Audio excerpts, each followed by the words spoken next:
Şəhərsalma və memarlıq ili çərçivəsində keçirilən tədbirdə əvvəlcə ümummilli lider Heydər Əliyevin və şəhidlərimizin əziz xatirəsi bir dəqiqəlik sükutla yad edilib, dövlət himni səsləndirilib.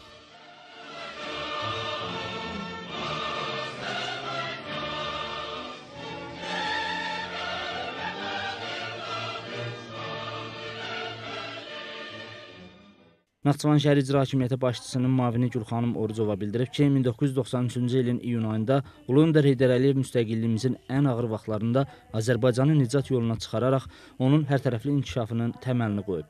Bu tarixi gün hər il xalqımız tərəfindən böyük sevinclə qarşılanır, qürurla qeyd olunur. Qeyd edilib ki, müasir müstəqil Azərbaycan dövlətinin banisi Ulu Öndər Heydər Əliyevin mənalı ömür yolunun hər anı, hər səhifəsi unudulmaz tarixdir.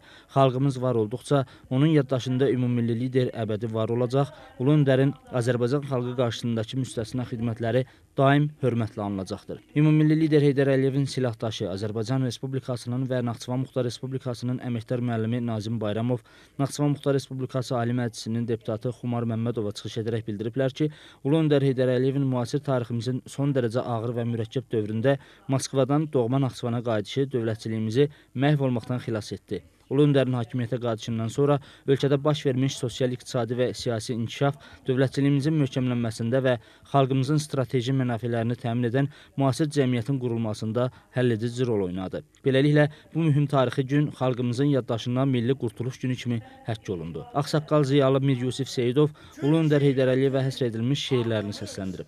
15 iyun Milli Qurtuluş Gününə həsr edilən müasir Azərbaycanın memarı və qurucusu ümummilli lider Heydər Əliyev mövzusunda qısa metrajlı film nümayiş olunub. Həsən Məmmədov, Elçin Həsənov, NTV Xəbər.